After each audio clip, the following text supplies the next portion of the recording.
Welcome, Iron Disciple crew. Today we have an amazing guest, a guy that we've been trying to have on here for, a couple months. So he is an Iron Disciple in his own right. He's been fighting this battle against spiritual disease as it manifests both spiritually and physically, and he's a wealth of information. I myself have spoken to Joe on the phone, and we had like an hour-long conversation. He's always been good about encouragement, and some of these brothers and sisters, they stick around, and Joe has been that way. So I just want to turn it over to him and hear his amazing testimony. He's got a testimony that's fantastic. So take it away, Joe. Well, guys, hey, I just want to say first and foremost, thank you so much for this opportunity. And I hope tonight that people can really settle in and put away distractions because the topic that I think that we're talking about is really one of the most significant topics that's not being covered in the church on a regular basis. And it has a huge significance to our ability to praise, to worship, to disciple. And what I'm referring to is our physical health, our physical well-being. And I have been a fitness professional for over 35 years.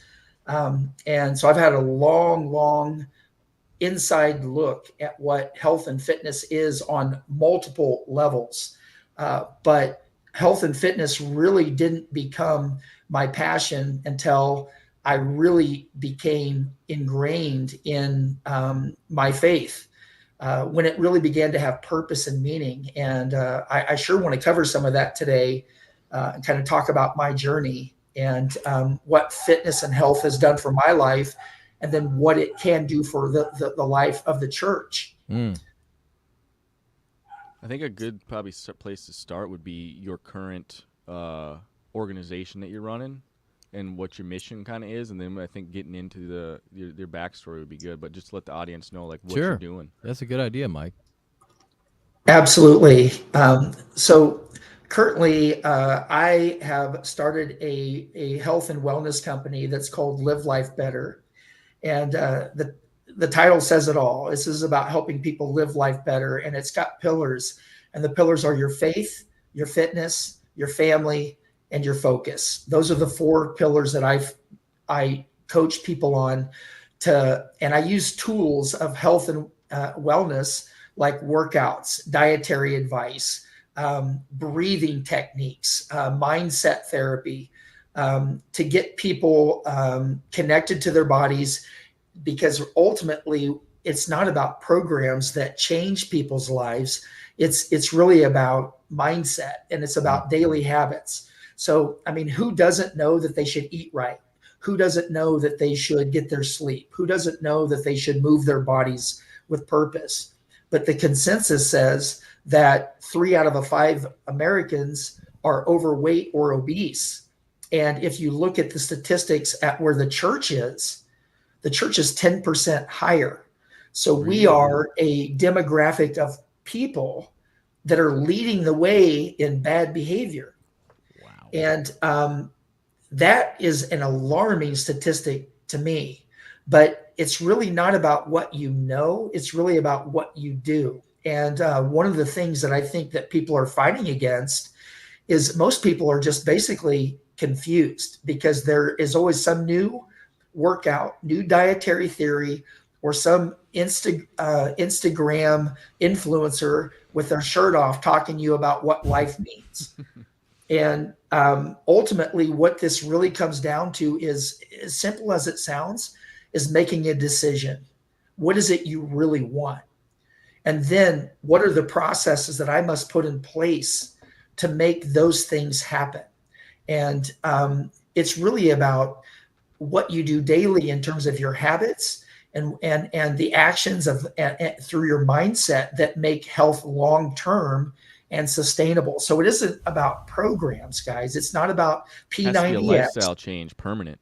Absolutely. It's all about that. And that's cliche, but it is absolutely living in faith is a lifestyle to me. It is a lifestyle. Waking up and deciding to follow Christ is a way of living. So part of that is your fitness level. And I think that what's really, really important is that I want to define what health and fitness is. Great. Because one of the biggest mistakes that I find is, and this is really true with the church, is that we are in a culture that has defined health and fitness through that lens of vanity, about the way we look, how much we weigh, that before and after photo. And I'm here to tell you that those things are, you know what, those are great little challenges and nice things. But ultimately, at its core root, what I teach my clients is that healthy and fitness is in the absence of disease. That's it. No more, no less. And that what you are doing on a daily basis is either defending you from disease or it's bringing it into your environment, your biology. So you've got to really break this thing down to what it is. It's the absence of disease, which is the driver behind the way you think, the way you live, the way you move, the way you eat. Is this the absence of disease? It's pretty easy to define that. And, you know, driving through a come and go or a quick trip and having breakfast is not the absence of disease. But these are the things that we're doing, and especially the church. And I think, So I was gonna say, why do you think the church, like, why is that such a back burner thing? Like, why don't they care about it? If we're 10% worse than the average population, like, what's that mindset coming from? Why are they uncomfortable talking about it? Yeah, I won't even go. it's really hard to put your finger on. And you know, in the ministry Fit for the King, we've asked a lot of people and we've talked to a lot of people, and there are a lot of Christians that are beginning to truly become more and more exposed to the lifestyle that they've created, and meaning they're not available. Well, that's a really big, that's kind of a second factor to what health is. Are we available? And I think that if you look at, you know, the Great Commandment and the Great Commission, for us to love our neighbor as Jesus loved us, and to go tell the nations his name, to go make disciples of men. If you look at that, both of those are physical components. There's physical components to them. And I think that creating availability is a very important part of living healthy. And, you know, I think Christian lives are believed to be healthy. I think the outside circle looks at Christians and think that, or Christians look at their lives as healthy because, you know what? They're probably not smoking cigarettes. They're probably not drinking alcohol. They're probably not addicted to pornography. But when it comes to food and dependency on food, and then sloth and gluttony, that's something that we tend to, as a church, just kind of turn our head to. And those, if you look at in Proverbs, the Bible speaks of gluttony and sloth as comparable to drunkenness. So debauchery. And so I think it needs to be talked about at its core. But it's very, very difficult, because it's when somebody is in that state of being, when they're overweight and they're unhealthy, it's very, very difficult. It's a very sensitive issue. And, you know, I want to be sensitive with my clients, but sensitivity can only go so far. At some point we got to own it. Yeah. And I want to get into that process of demolition, but let's get back to my current project that I'm doing. Live Life Better really is a coaching program that helps people create a lifestyle around making healthy choices, living in the right mindset, serving other, creating availability. But we're doing it in a way that it's all healthy, building our bodies, feeding our bodies, and having our best mindset so that we wake up every day in joy. Exactly. That's a very important piece of this. Yeah. So you know, I want to ask you a question, sort of the psychology element. The church historically has this selective sort of outrage regarding sin, like you said, smoking, drinking. There's these like Definitely a rank order going on. like these offenses that they can just point at and say, I don't do that, so I'm okay. And naturally, you're going to enter into confrontation with somebody because you can't deal with a problem unless you acknowledge there's a problem. So how do you deal with that with people that they're sort of oblivious because the church has normalized obesity maybe, and you're trying to rattle their cage and wake them up, and you said you want to be sensitive but also want to be like, hey man, I love you, you're my brother, I don't want you to be sick and die, I want you to have joy in the morning when you wake up. How do you get to them, and what do you find, how do you deal with the confrontation, how do you deal with the the stubbornness, maybe lashing out or whatever comes next? well, I think that is so, that's a great question. And every person is so uniquely different. I mean, people may say the same things. I don't even need to ask somebody what their goals are. I already know what their goal is. I already know how to get them the results that they want as soon as they sit across from me. But ultimately, everybody has a different definition and a different reason. And so ultimately, what I do is, after I get them to really expose what their objective is with their weight loss or workout program or their dietary needs, I ask them one really, really powerful question. How did you get to this point? And what barriers has this created in your life that keep you from being your best version? Because what that does is it makes them think differently. And I mean, just for example, I mean, being the dad that takes his kids to the pool and has to wear the t-shirt in the water, you know what? I see through that. I'm sure there's a lot of people probably like, oh my goodness, man, he's going to go there. You should. But I know deep. Go there on this podcast. I just want you to let you know we go everywhere. Yeah, go there. I'm going to go there. Yeah. Because off-roaders. what I know is that's a man that has lost his real purpose as a man. I mean, you know what? When you become a Christian, to me, it's almost like a band of brothers. I want to be a part of something that men are uplifting, men are strong, men stand for something, and they love their families. They love the Lord, and they do not absolutely hold their tongue on any of that. They lead their wives, they lead their children's. And I'm telling you that when you're in a body that is overweight, that's unhealthy, that is absolutely broken physically, it's also broken emotionally. Amen. You can't have one without the other, right? You cannot have them. They don't exist. And I see through that, man. There's, when a man's out there with his family and he's covering up his body, you know what? I understand that we as a church, we want to, not project vanity, but there's. But don't you think they go too far with that? Don't you think that it's like Brother Mike said, it's kind of a cope? Like they say vanity, but really, what is it? It's a sensitive subject, right?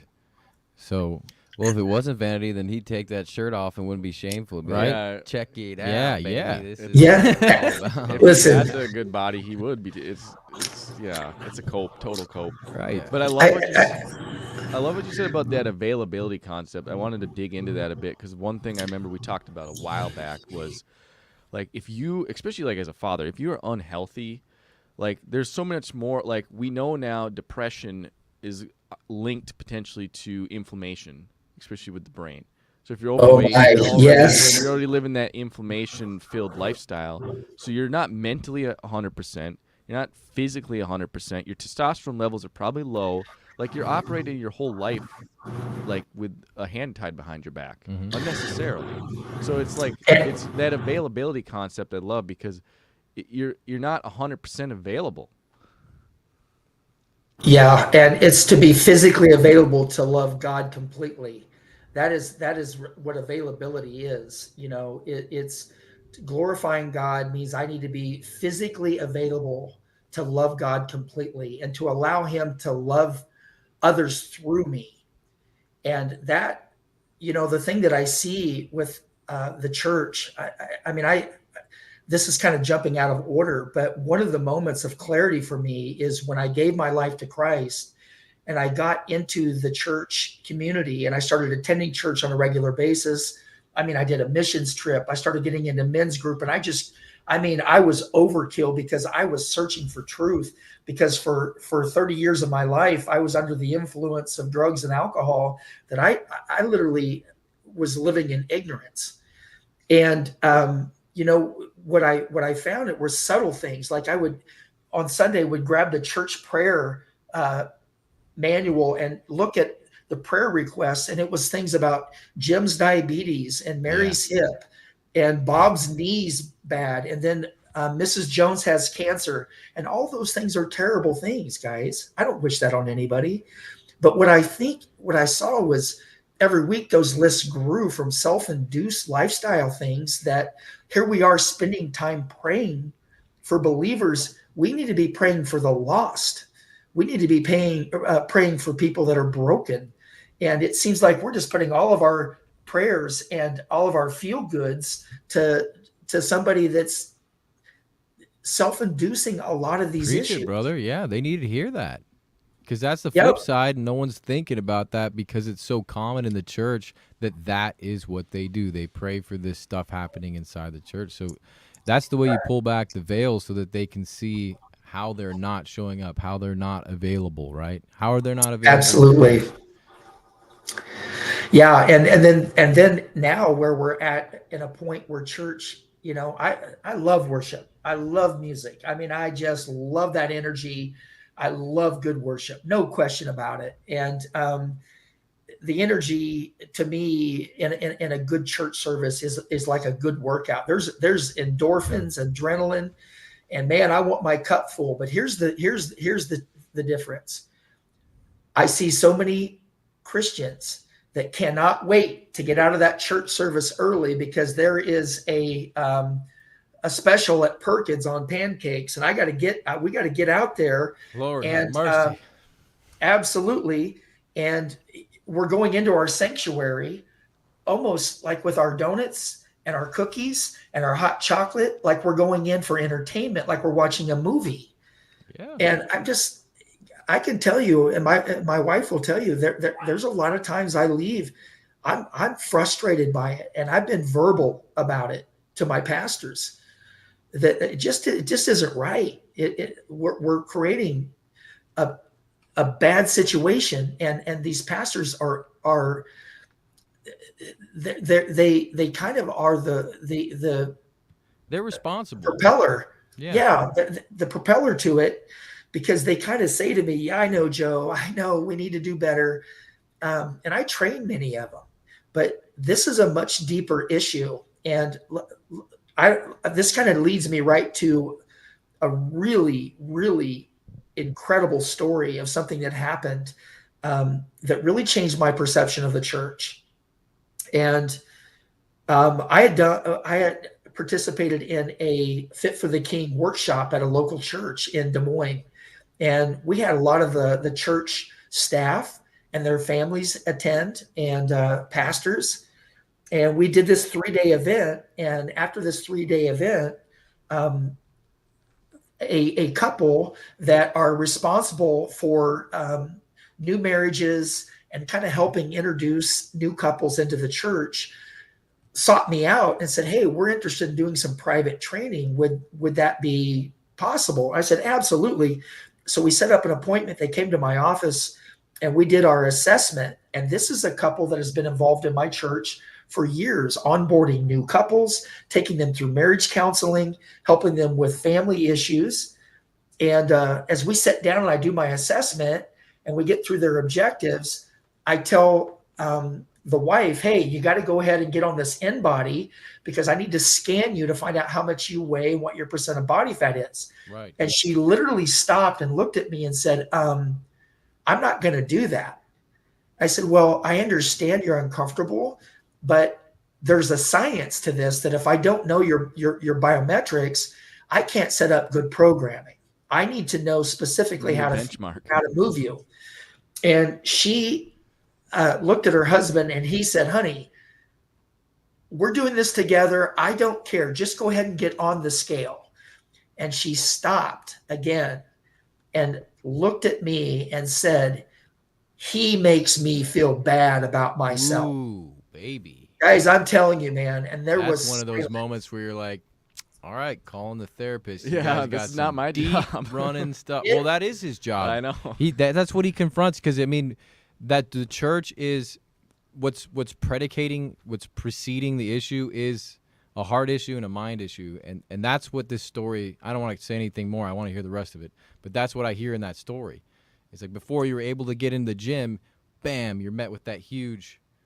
She's pointing the finger at her husband, and she's a marriage counselor, right? Like, gosh.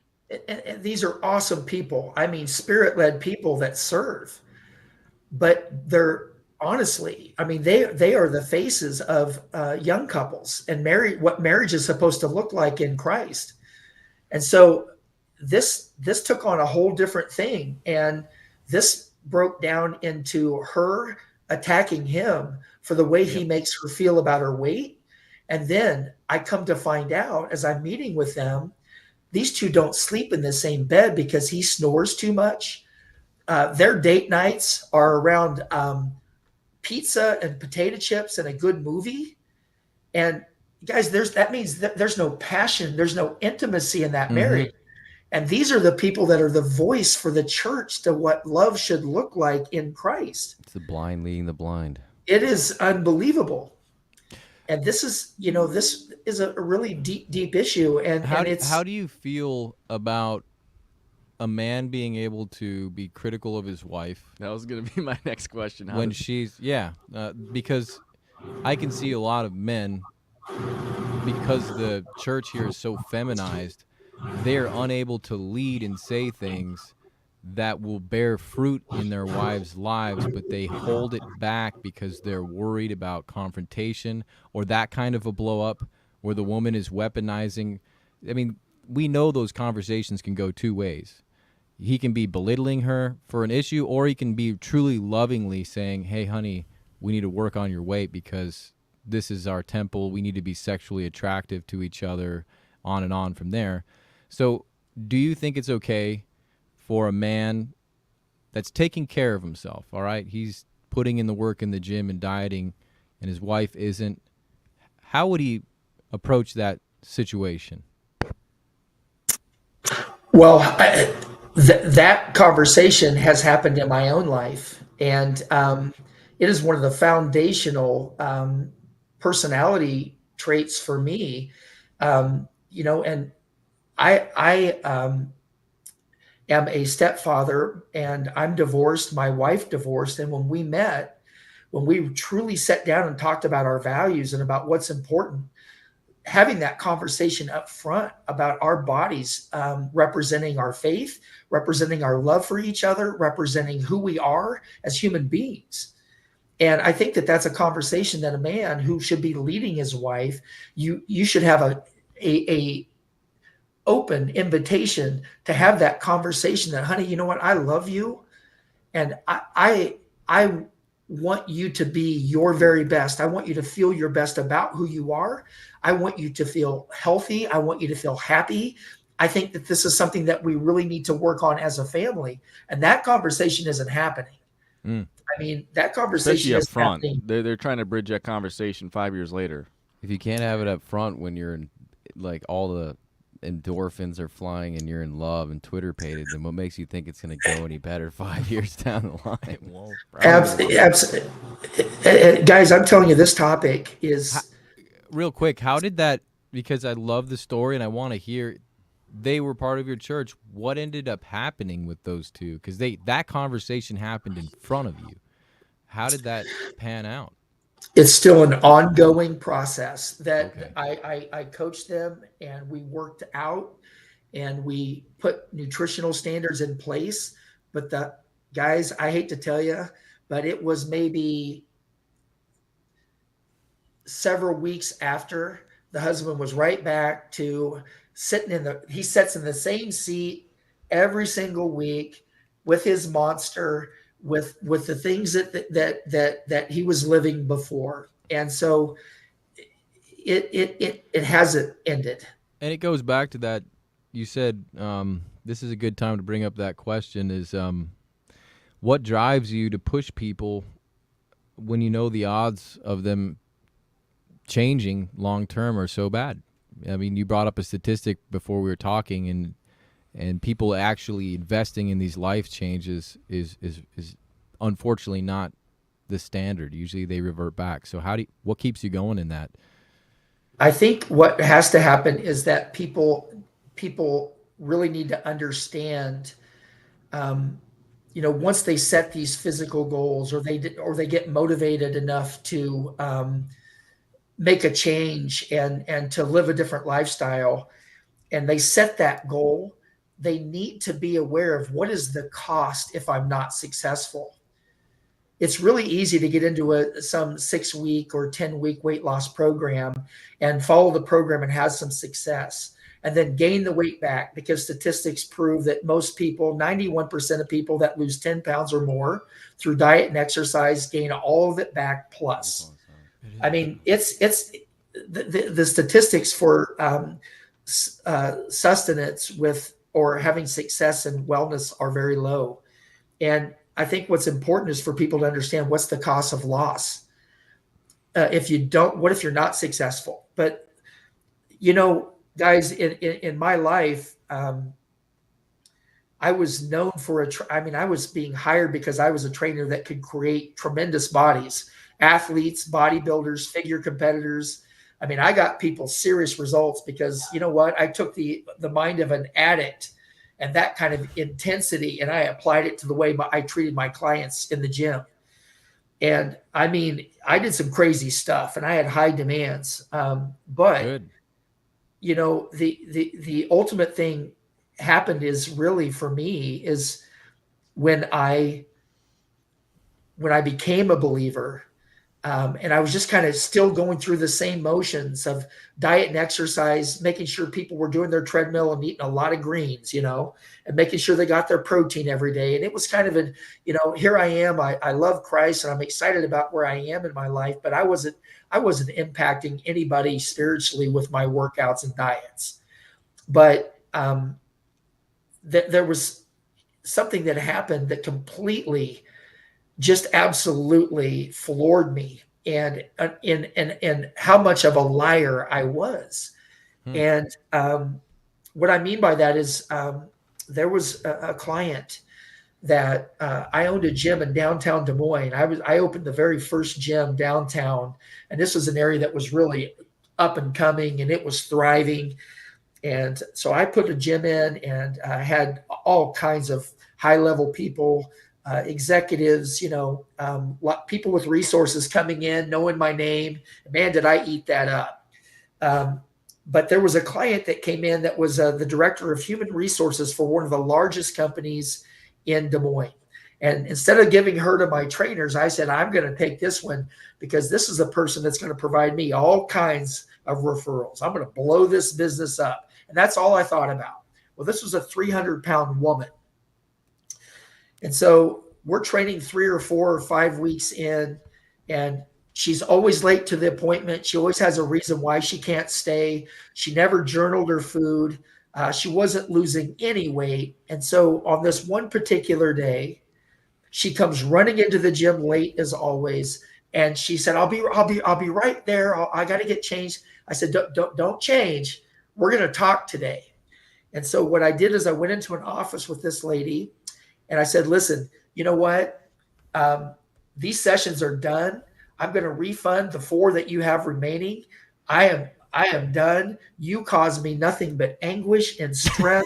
This is nothing but frustration, and I can't help you. And at that moment, she set her gym bag down and looks at me and says, so that's where this is. You're going to give up on me too. And I kind of thought, well, give up on you? You've never even started. And there's nothing I can do. And at that moment, she reaches into her bag and pulls out this journal. And I said, oh, you journal, but you don't journal your diet for me. And she opens up this journal, guys. she shows me this page, and on this page is basically a layout, just basically an invoice of her life, of all the times she was sexually abused, physically abused, and all of the things in her life she had in a journal. And here I am, ready to toss her out onto the street because she wasn't bringing in the referrals that I thought I was going to get. And this is a woman's heart that was so broken that I'm upset over her not doing her treadmill work and following her diet and getting her protein in daily. And that's when my whole life changed about what I'm doing. My responsibility as a believer and the message that I'm sending out is a lie. Oh, that's a great story, and one could, because I'm hearing that story, and as a man, I just see that the linchpin was you being real with her. You know, like, who knows if that journal would have came out if you would have just sort of, just went along Went and through the played motions. along. Like, it seems like people need those moments in order to tear out their journal, in order for that. Because how are you supposed to presuppose, you're not a mind reader. I mean, we all know that people have trauma. We all have trauma. There's always going to be this underlying issue that causes us to act out. We talked to a young lady who does a dating service last week, Christian mixers and dating. And she's a coach. She talks a lot about helping people to trace back and find out their trauma, and that will help them resolve and find strength to overcome it here and now. But, how do you do that now? So you learn that lesson.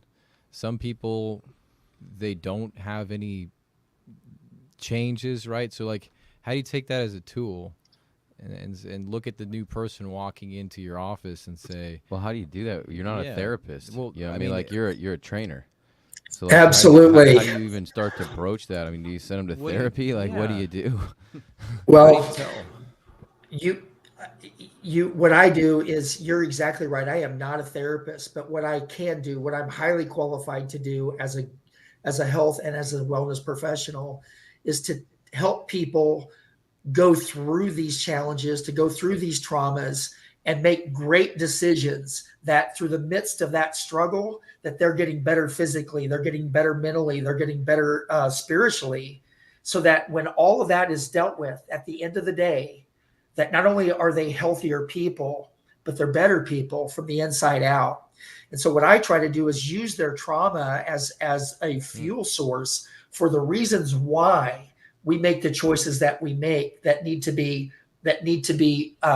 looked at on a deeper level. That's awesome. How That's do you some, do- that's so- some Batman stuff Yeah. right there, bro. I love that. How do you, Yeah, so how do you you do know- that? Do you like say to them, I know you have trauma, we're going to use this pain? Like, are you explicit with that whole thing, or how do you? Absolutely. I am so upfront, guys, and it's because of 35 years.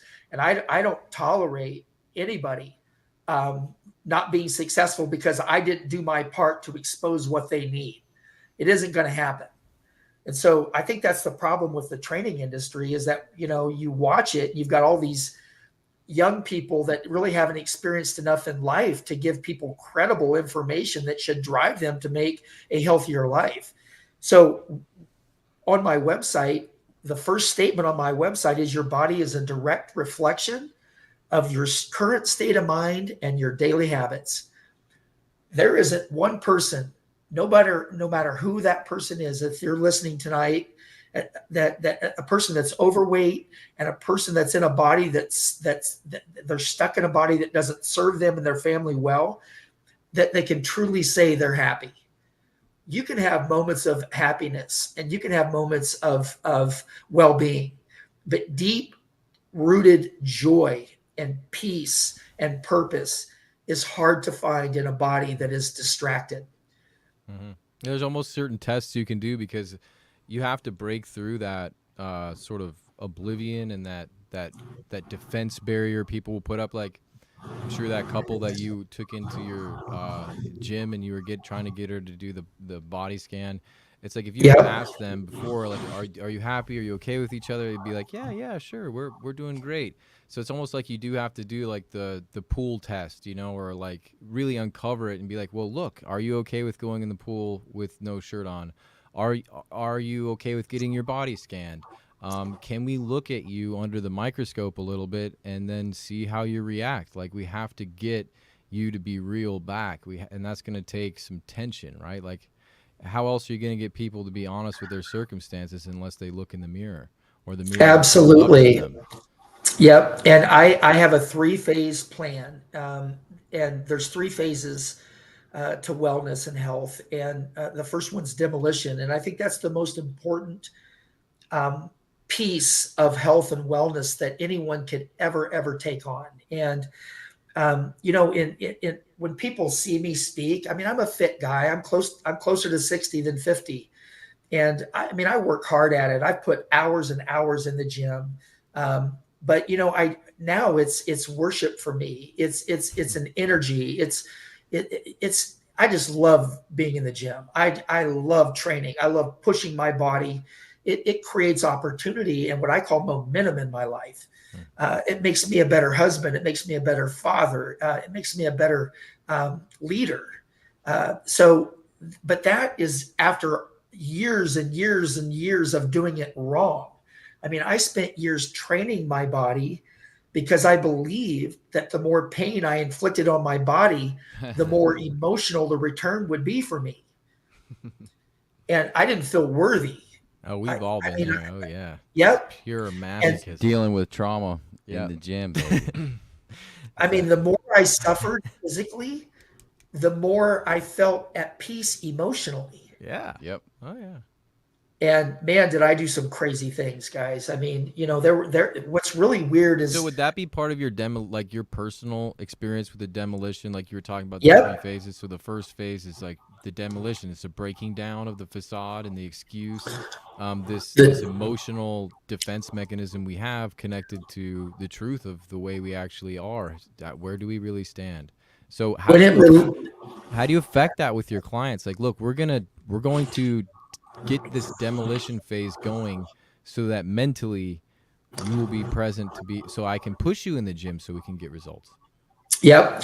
Well, the first thing that what I do is when we talk about their goals and their objectives, as I had mentioned earlier, we have to go back, and what we have to do is say, listen, let's talk a little bit where you are today. We've established your goals, and those have been goals you've had for years. Those are goals you've always known, but yet nothing's changed. So what I want to know is, how did you get to where you are? You must own the way that you've built the body, the way you've built your lifestyle to bring you to your current status, because we can't move forward until we own how we got to where we are. And it's just like with repentance.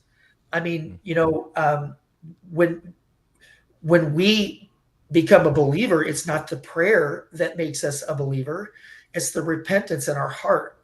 It's becoming submissive to what Christ did on that cross and understanding what comes with that and the responsibility. So I took that same thing because, guys, for years, as I drank, as I did so much blow up my nose, and as I lived angry, and as I continued to try to step my way up to the top, no matter who I hurt, that all came out of me saying I deserve this because I was treated like this by people that I thought loved me.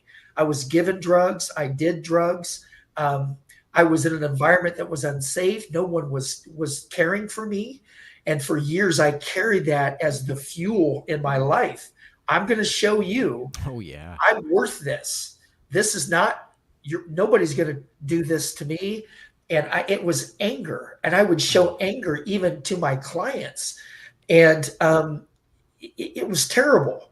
But what I really we had that too. Joe and I had that experience too, man. Like hate and anger can be a serious motivating force, and it's hard to let it go too. Like when you're like, oh, when you recognize it's there, and you're just like, I gotta say goodbye to this, you know, nitrous system, even though it works really well. Yes, and especially when you justify it because you're saying, well, I care about you, but it's and I'm not suggesting that. You know, as a coach, I have to be loving and caring, or as a believer, sometimes being loving and caring is just exposing the truth. Amen. And Amen. you know what? And I think that ultimately what this came down to was my mentor asked me a question, Joe, why are you so bitter and angry? And guys, when he said that to me in that moment, it's almost like the first time I ever heard that. And I just began to weep because I was carrying this facade of life on my shoulders and I couldn't carry it anymore. I couldn't do it anymore. And was this And before or after you became a Christian? this is before, this was literally the day I gave my life to Christ. The pastor that I wrote the book Fit for the King with and developed that ministry, the whole time saw this stuff going on in my life. He was a member of my gym, and he approached me trying to invite me to church, trying to invite me to his house for dinner. And I was doing all kinds of things. I mean, and he approached me in the locker room and wanted to talk with me. And I said, you know what, David, I'm good. You do your thing. God and I, we're good. We're okay. And he said, Joe, what's it like to live so bitter and so angry? And I tell you, it just See, that was him coming in hard with the sledgehammer. Like, people don't want to say that. Like, he wasn't being totally. In effect, he was actually being sensitive. He was being sensitive enough to speak truth to you, right? He did. He did. And I just began to weep. It's because this guy saw right through me. And he's a worship pastor. He's a national recording artist. I had a great respect for his music.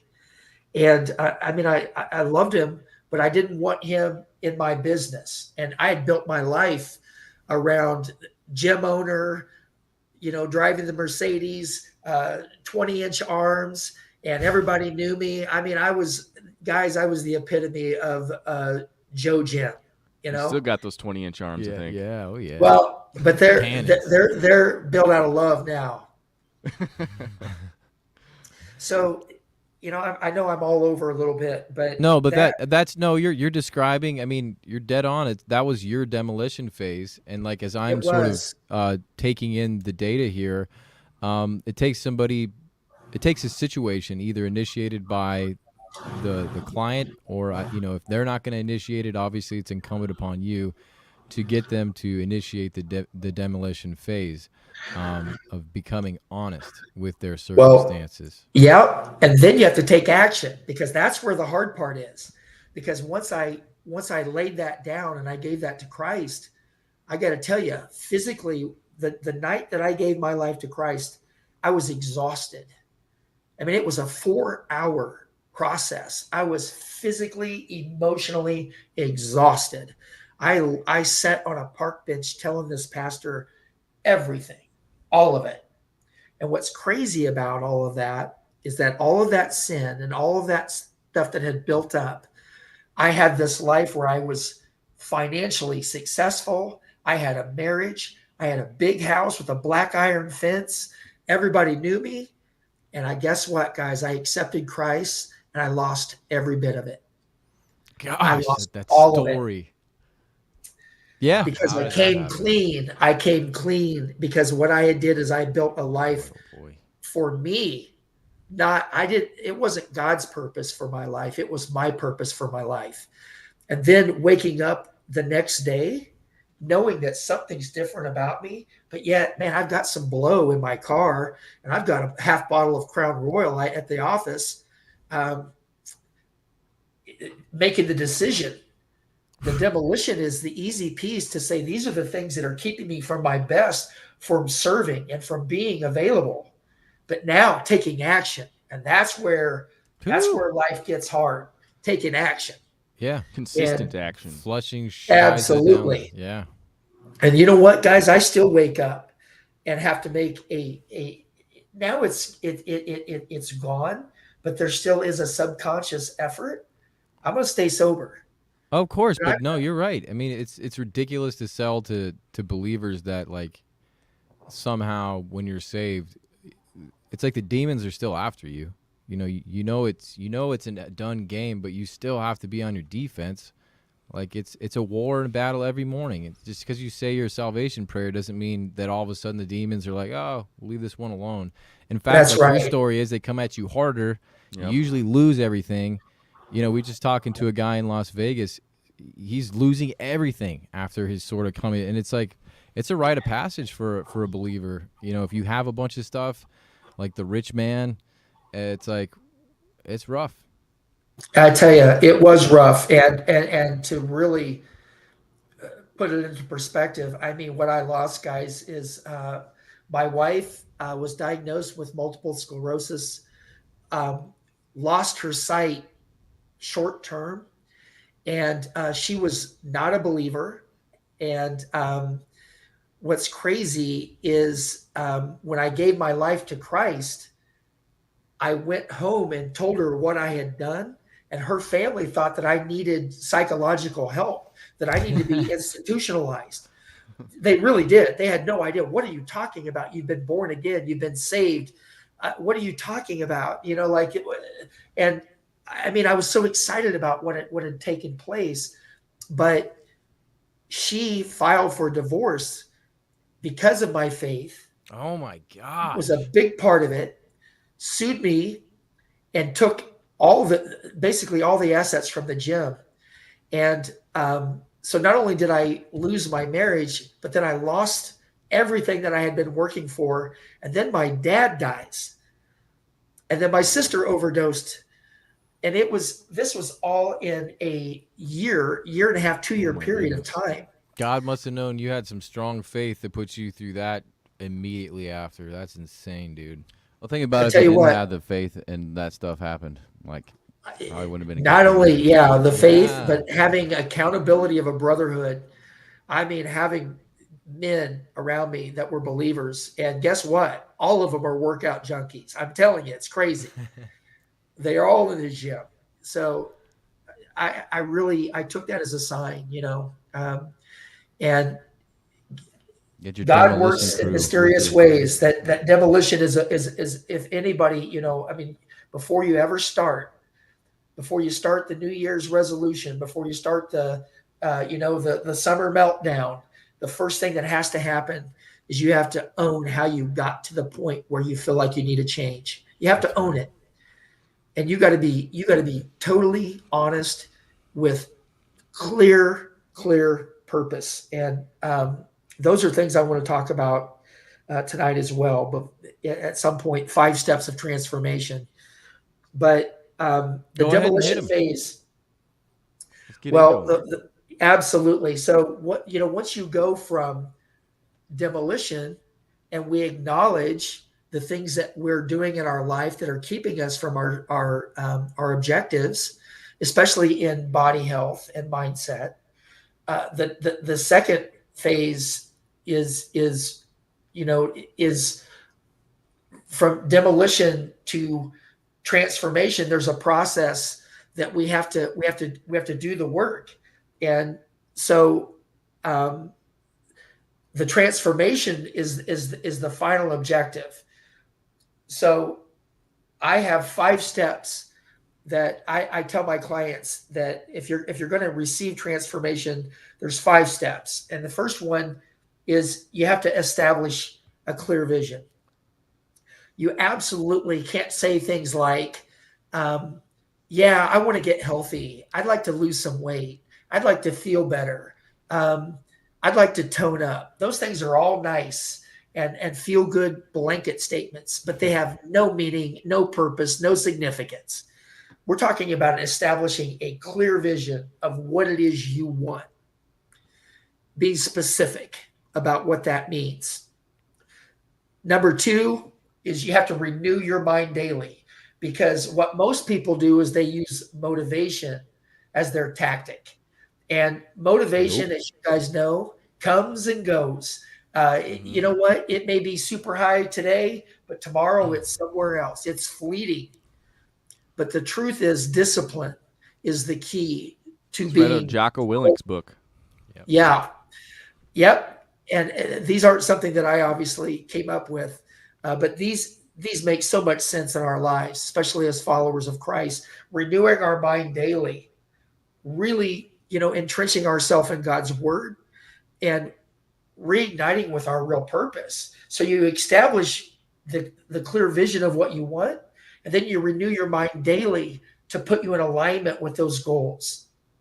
Number 3 is knowing that success requires you to swim against the current. Guys, if you look at our current, at our culture, it is built around people getting sick, staying sick, and dying sick. Preach it. You look at our food supply, look at our water, look at the way that we think. Everything's got to be now, now, now. And those are the complete opposite of what a life of purpose should be. That's right. And Sometimes so, also you'll see receive put. I noticed like the people around you, if you're on a lifestyle change like that, generally they're not supportive. And I think it's because they feel convicted by the changes you've made. That's been my experience anyway, because I went through like a 60-pound weight loss journey. I was unhealthy fat ass when I was younger. And I noticed like you don't get like any support from anyone around you. And it's just nope. like, I usually would get called like you're being too strict like on your diet, and like you got to go out and like eat a pizza sometimes. Like, yeah. Anyway, Yeah. Especially with your health and wellness, that's such a gray area, and so many people have failed that you know what most people don't want you to be successful. They want you to be miserable. it should be like them. In some regards, Well, yeah, it's usually the things that they're falling short on, right? So I mean, the some regards is usually stuff that they don't want to deal with that they're allowing to persist in their life. It's sort of like they know they'll have to deal with it once they see your results. They'll know that it is an issue that can be resolved, so their excuses immediately become weaker. And it's a conviction thing, and it's also an accountability thing. And we read all about the Jews. Humans hate it. They don't like it. So absolutely, and that is exactly. I mean, being successful requires you to swim against the current, man. It's a hard. You got to know that you're in for a fight, especially when it comes to body transformation and to be healthy. You got to really work at it now, because being unhealthy is normal. It's normalized. well, that's the And biggest issue, right? It's a big yeah. business, isn't it, Joe? It's a lot of money involved with disease and feeding people crap food, and it's a lot of money involved with the medical and the food industry and just the advertisement. Oh and my just goodness. nailing people from being kids to what they're being fed in school. And it's a real, like you said, you're going against the This is like current. it's like really a cultural tough. problem too, because there's many countries that it's not acceptable to be overweight. It's not acceptable to do a lot of these things, so you don't see it. And it's like, You don't. how do we You're get back absolutely to that? right. Can we bring a little bit of shame back into society that's like within I reason? think that is a topic we need to have in a different show, because there's a lot of things that need to be exposed and talked about in the way our Mm. culture is driven from a health and wellness standpoint, the way we think, and what's being made available to us. And man, it's unbelievable. I recently went to a middle school to observe a lunchroom activity, and if you haven't done that, sometime you need to do that. If you have small kids in school, but just go to their lunchroom and observe, and the food that these children are being fed, and even the brown baggers, worse. And it's beyond saying, man, Joe, you're a little too serious about health. This is Well, it's life and death. why we're so sick. Yeah. Yeah, poisoning kids from an early Yeah. age. I mean, speak it true. Absolutely. And I just want to let you know we're approaching the first hour mark. So if you want to work through these last tenets of your scheduling Well, and stuff, number 4. or- yeah. Yes. But I mean, what Joe kind of hit on this. I mean, really getting at the source of why this has become normalized in the church is the agenda. This political government, this mass money making machine agenda. Maybe we could break that open after we're done with your process here. Oh, yeah. This is a side note. If you guys, if you have Amazon Prime, there is a piece that is done. It's called Fed Up, and it is a documentary. It's something I think heard about everybody that should watch. It's called Fed Up, and it talks about what's going on in our nation about, health and wellness, and how the food and the drug industry have become this machine, Yeah. and Yep. what's happening because of that, as a result of that, and what's happening to our communities and to our children. And this, man, you watch that, guys, and I tell you, it'll rattle you. Yeah. That's some of that demolition, It right is. there. Well, Societal it's, level it's a demolition, monopoly right there. It's a giant It- monopoly It is. on food and health. And Well, it just demolition in the church. I mean, I just want to get to a point where we acknowledge that most of the people yeah. that are walking through the doors are addicted to sugar and food, and the church is embracing it. I want to just get up on top of that altar and start screaming it. Yeah. Get some awareness. It all starts with that. But anyway, so not to digress too far. Yes. Yeah. You're on to the. I think we're past transformation, or were we past transformation? Or Well, we're in the 5 steps of transformation, and I'm Okay.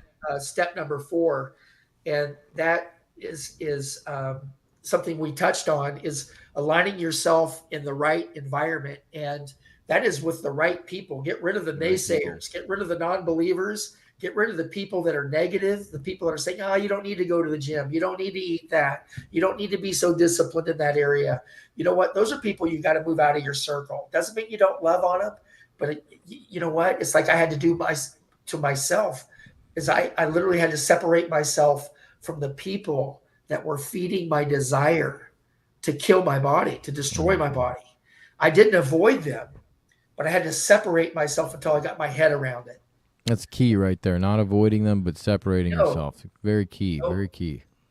Yeah, that's because you know what? I needed to love them. And I need to be an example, but I did need to get my head around the things that I was doing. And you know what? Environment is the number one variable to your health. And when we talk about environment, yeah, that's your refrigerator, your pantry, your car, your workspace. But ultimately, it's that 12 inches between your brain and your heart. That's the environment. We all know that. And getting that right through the demolition process of owning the things that I've done, my head and heart were not connected to my values or into my faith.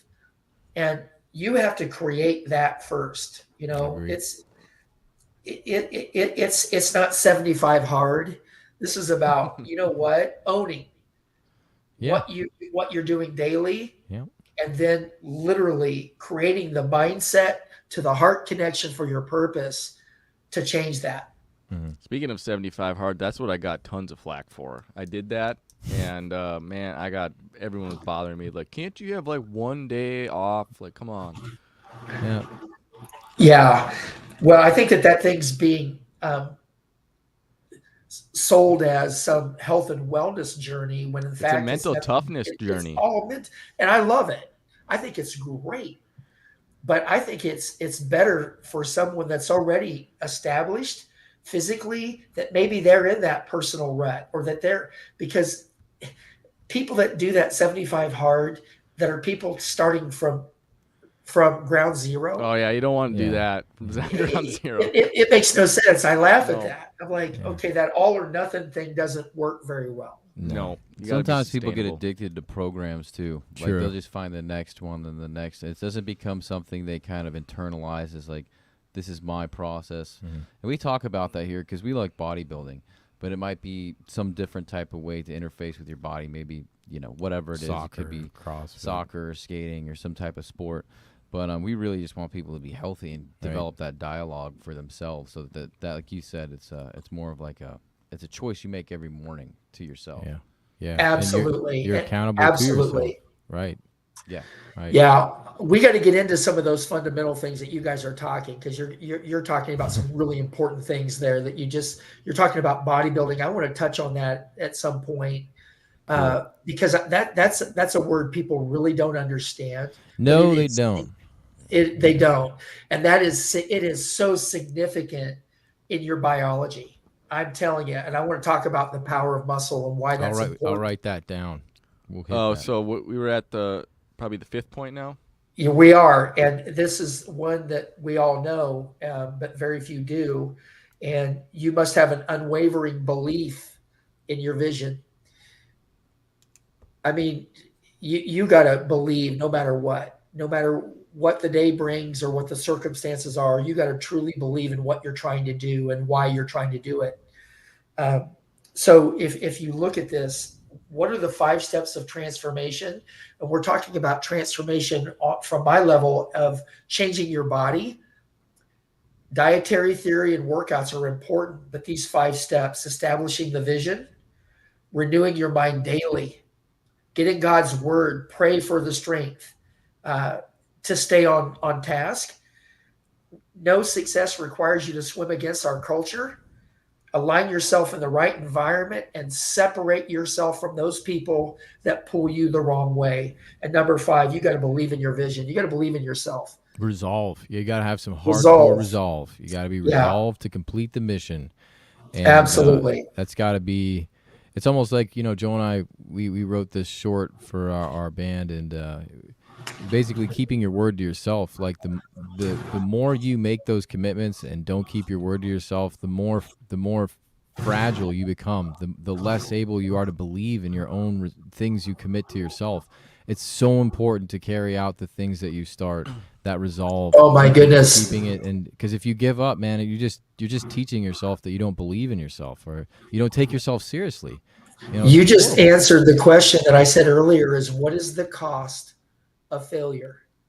Yeah. It's what death it is, to yourself, right? It's you actually are dead to yourself, right? I mean, if you set a goal and you fail, there's no shame in trying hard. We don't all make $1 million deal. We don't all become class president. We don't all, have success in life in those areas. But when you're talking about your health and your well-being, your availability, the loss is great. It means that you are on the sideline of life talking about your glory days. You're not involved in life. That's right. You're literally sitting on the sideline. You're a spectator. Mm-hmm. And you become that in your subconscious, and you start talking about your glory days. Oh man, that's a Good old days. You know, you see it's one thing to be, you know, an older guy teaching a young man a lesson through a story you lived, but to become a leech and a parasite of your own past is just the most depressing small place you can be. So moving on, is there any other tenets that we got from that, or are we kind of wrapping that part up? I think I'm done with that. Awesome. I would love to hear about what you've misunderstanding bodybuilding for a lot of people. Absolutely. I'd love to talk about that. Well, I think there's a lot of people that really take that word bodybuilding and put it into that vanity perspective. That, I mean, if you think about the sport of bodybuilding, I love bodybuilding. I mean, it saved my life. It really did. I mean, you know, when I started doing drugs and drinking alcohol and doing opiates as young as the age of 11 and 12 on a regular basis. And, you know, when I first decided that I didn't want that in my life, I was too immature to understand what that meant. But, you know, guys, I went and saw the movie Rocky, and I'll never forget, guys, that it's in the book that I wrote. I talked about the impact of that movie. And I mean, guys, I'm watching that movie and those training scenes, and I'm like getting chills because I'm thinking, man, here's this underdog and look what he's doing. And that's what I'm going to do. I'm an underdog, and I'm absolutely going to train my body, and I'm going to become the best I can. And so, you know, what was crazy about my experience with drugs and alcohol is I could be at a party and I was a supplier of a lot of this stuff, or my family was, and I would be in this outer body that I'd be high and under influence, but there was something in me that was telling me that I didn't belong there, that I needed to be better. And I don't even know really where that came from, but now I do. That was the Holy Spirit Amen. already pulling at my heart at the age of 11 and 12. And ultimately, what I started doing, instead of getting high, I started running. Instead of drinking, I started doing push-ups. And my dad had a set of those sand weights in the basement, and I'd lift those for hours. And I didn't know what I was doing, but I knew the way I felt, that it took away my desire to get high or drink, at least for a few hours. If I just lift these weights, I started feeling this power that nothing would make me feel like it. So I think, this Well, body. you're seeing Rocky Balboa too. I mean, you're talking about one badass looking dude, and he's ripped and shredded, and it's like that's a masculine representation of when I was we watched that movie, and that montage blew our minds. We were like, yes, that is Go right exactly now. what we want to do and achieve that. If the underdog, like you said, we identified that way as well. And that's where the bodybuilding, because he was a boxer, I know that, but he looks like a bodybuilder. Like he looks like a Absolutely. That original movie, guys, that yeah, because original. you didn't want to be a boxer, you wanted to be a bodybuilder after watching that, right? Yeah. Yeah. I mean, especially as he progressed into like number 4, where he fought the Russian. I mean, my goodness, those guys, Dolph Lundgren, remember, they were just ripped. I mean, they were just shredded. That's what And we I'm could like, thank Hollywood for. They're like, our boxers will be ripped. They're not gonna but look like in that first movie, think about when he was in that apartment at that scene when Mick came to his apartment for the first time, and he was talking about, is my place not good enough for you? I mean, this is junk. And he was talking about his life and how his self-esteem and his confidence was not really indicative of the heart he had. And then he started training, that all ooh, opened that up. hits hard, man. I mean, it just was not indicative of the man he was. And I just took it like that. I mean, and then he started training, and then his love for Adrian grew, and his respect from his trainer. And I mean, and then he's fighting the world champion. And I mean, it just became this, for me, it was like, my gosh, look what I could do. Look Yeah. what's possible. And I thought that movie was The deep. best. If you, Yeah. know, So when you look at like bodybuilding and they see people on the stage, maybe some people have seen Arnold, like, the golden era. And Arnold is especially when he was young, he's very pompous and arrogant. And they also see them, to win a bodybuilding competition, you have to look the best. It's very singular. It's like you're not working in coordination with a team. You might have a coach, you might have training partners, but you're not like, a team doesn't win. It's like a singular person that's winning. And it's kind of like a tennis match or something, or, something of that nature. Golf, I guess. There's a couple games that are like that. But for some reason, because it's this person's physical body, it gets looked at, and they're in their underwear, they're like, oh, this guy is very vain. It's all about the body. It's not about like the technique within how you swing a golf club, or, this technique, or, this specialization that took years to. They see bodybuilding as being like a meathead sport where you don't need a lot of brains to do it, and you just get jacked and get up there and pose, and posing must be easy, and doing all this stuff just doesn't take much brains. They're just vain dudes. yes, and unbelievable genetics and unbelievable intensity to get to that level. And I think that the drugs and all the things that have gotten involved in the sport have really minimized its impact for the church, for sure. But the thing that I want to tell people is, when people's like, well, how should I exercise? What's the best form of exercise?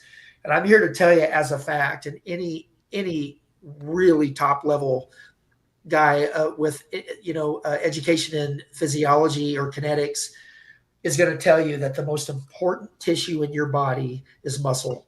That's right. Muscle drives everything. Yeah. And so my point is, if you're somebody listening and you're not sure how to start, you need to make sure that at the basis of your exercise curriculum, resistance training 4 days a week is a must do, non-negotiable. And just to underscore, when you say resistance training, this is what we, as sort of people in this gym ethos, we say that's bodybuilding, because resistance training causes hypertrophy, which causes the muscle to grow, right? Yep. Yes. And that's So, exactly what every person needs. mhm. Biologically, we age. And as we age, the tissue that is compromised the most, that has the biggest impact on our ability to perform and execute daily tasks, is muscle mass. And that means our joint health, our ligaments, our tendons. And if you're not putting load on your body, then you are absolutely diminishing your ability to have longevity in mobility, in strength and stamina. Weight training is, I mean, there's people that love running, that love swimming, that love all these different sports. I say those are all good, but the primary focus of every person's workout program needs to be based on resistance training, and that's muscle loading. And you don't need to be putting on, 200. You don't need to be 225 pounds of muscle mass. It's just No. be reasonable with it. Like, and, Yeah, like Yeah, and body, old people too. I feel like a lot of elderly or past a certain age are like, I'm just gonna do aerobics. But there are studies that come show that like why old Grip people strength. fall is because they don't have that short twitch, that muscle that you get from hitting weights. And they're like, you need to lift heavy weights, according to who you are, of course, in order to train so you're not going to fall over in the kitchen. And like old people are Absolutely. no one Well, ever told me this. Bone you're- density, like you were saying, osteoporosis. that's that kind of right. stuff. Yeah. Your whole metabolic system is the quarterback behind all the other systems of your body, from immunity to your neurological systems, your brain function, your heart. I mean, muscle is king. And the church looks at muscle mass, I think, as that, through that lens of vanity that we were talking about. Oh yeah. But what you really got to look at it is functionality. I mean, I wish you guys could see my full body, but how many times I sit in a church and try to watch someone get up out of the pew, and that may be my age or a little older, and it takes about 15, 20 steps before they get their hips under them. That's a lack of muscle density and muscle mobility, and those are things that can absolutely derail your life. Yeah, I've heard of studies. Jordan Peterson, a guy we look up to quite a lot, he cites a study where people are looking at IQ. And so you have fluid IQ, and then you have crystallized IQ. Fluid IQ is something that you can build on when you're younger, and your neural plasticity is at its highest. Of course, you can work on it to a lesser degree as you age, but crystallized IQ is something that doesn't go away, but it can diminish. And he brings up a study where they were studying whether these memory games and these other like sort of brain games would increase this crystal IQ, and it didn't, as a matter of fact. And what ended up increasing it and actually stabilizing it long term was hypertrophy training, loaded training, bodybuilding, those kind of movements. The brain games were almost better than the physical gains. Well, yeah. I mean, so like it doesn't make sense to people, but we're a body, so like if you're going to impact your brain by impacting your muscle mass, that's the best way to go. You should impact your muscle mass, eat well, do the training, and it actually influences your brain, your IQ, to get better. And these are things that It makes so much sense. It does. You look at the nervous system, and it's muscle driven, and I mean, muscles carry all the function. And the thing is, you look at the studies now, what they're finding is that with dementia, Parkinson's, Alzheimer's, that they're seeing the returns on resistance training to these people that have been stricken with those diagnoses, and they're finding the impact of that it's actually delaying Parkinson's and Alzheimer's, dementia for people that are lifting weights. So it's a nervous system stimulator, but it's the real essential tissue in the body for everything. I want to say one more thing. I feel like if people, because I frequently hear this from other people that are swimmers or athletes that don't do resistance training or bodybuilding, is they're like, it has no benefits. It's not a mobility training. There's no mobility involved. And if they just knew that it's like, yeah, I'm not here just trying to get mobility. I'm here trying to influence my brain to be smarter. I'm trying to not have Parkinson's in my older age. You know, I'm trying to do this for different reasons that are just immediately available to you when you look at me doing this training. There's so many deeper facets to this. I feel like that Oh needs my to goodness. be said to people. I'm sorry, Mike. Go ahead. I was gonna say, for the ladies, let's dispel the myth that they're always worried about. Joe, will they get all bulky by lifting weights? Well, They get turned to Ronnie that's Coleman. that's yeah, that is such a funny thing, because I get that quite a bit with female clients that will say, I don't want to get bulky or anything. I just want to tone up. And there's no such thing as tone, because if you look at tone, look at it in Webster's, it says referring to color or sound. And so the word tone was made up through our culture. You got to build muscle. And as we were just talking about, muscle mass drives the metabolic system. It keeps your body leaner. It keeps your body more conditioned. It keeps your body more athletic. So any woman that's listening and is worried about gaining bulk, well, you have to be pretty genetically freaky to gain muscle mass as a woman. Talking or like doing 3% hormones. Yeah, or doing hormones. But you absolutely need to lift weights with the intensity as men do, but based on your specific fitness and ability. So it's just a cope. When women say that, it's like, yeah, you wish you were gonna get bulky, but it's been proven you're just gonna get all the other benefits. You're not gonna get bulky. You're not going to get bulky. I mean, the hormones for females are not. I mean, they're not aesthetically pleasing to put on muscle. It's hard for women to put on muscle, but I would encourage anyone listening to absolutely incorporate strength training into their workouts on a daily basis with some good intensity, and lift some weights. Really challenge your body. You can't tone body fat. You got to build muscle. You feed that muscle, and then your body uses fat as a source of fuel. So it's so important to understand that muscle, again, by building muscle, you really put your body in such a favorable situation long term to stay lean, to stay athletic, and to stay young. I think if you see a bulky looking girl, she's probably on something like Anavar, right? Anavar, yes, It Deca, seems- Anavar. yeah, they're cheating. And they're really rare, you know, and I think that women have this idea that they're going to, or their idea of bulk is just, it's pretty wild. Or maybe they're just jealous of other women, because I've seen even my brother's wife, she'll be like, look at how bulky she is. I'm like, she just looks in shape. Yeah, that's true. Literally just looks like she is like maybe a 12 or 15% body fat. Maybe 12 is too low. I don't think it's healthy for women to be that low, but or too low. Look at the track athletes. I think those are great bodies. If you watch the Olympics, I mean, the physiques you see from those track athletes, I mean, because they epitomize balance of training. I mean, they're doing speed work, they're doing resistance work, they're doing endurance work, and these people eat clean. And look at their physiques. I mean, you remember like when FloJo was at 84, I think, when she was just ripped, and she won the 100 meter, she won the 200 meter. Do you think the track girls, though, they get too low body fat? There's some studies on their fertility, and It's not good. It's bad. Some of the gymnasts also have great bodies too, like the female gymnasts. Yeah, they do. KJ, hi, we have a comment here, Joe. Maybe you would like to answer this one. Need to stop shying away from arm day, getting too focused on getting abs when the arms need love too. Joe, where are abs made? In the kitchen. That's right. Your abs are made in the kitchen, and with your fork. Absolutely.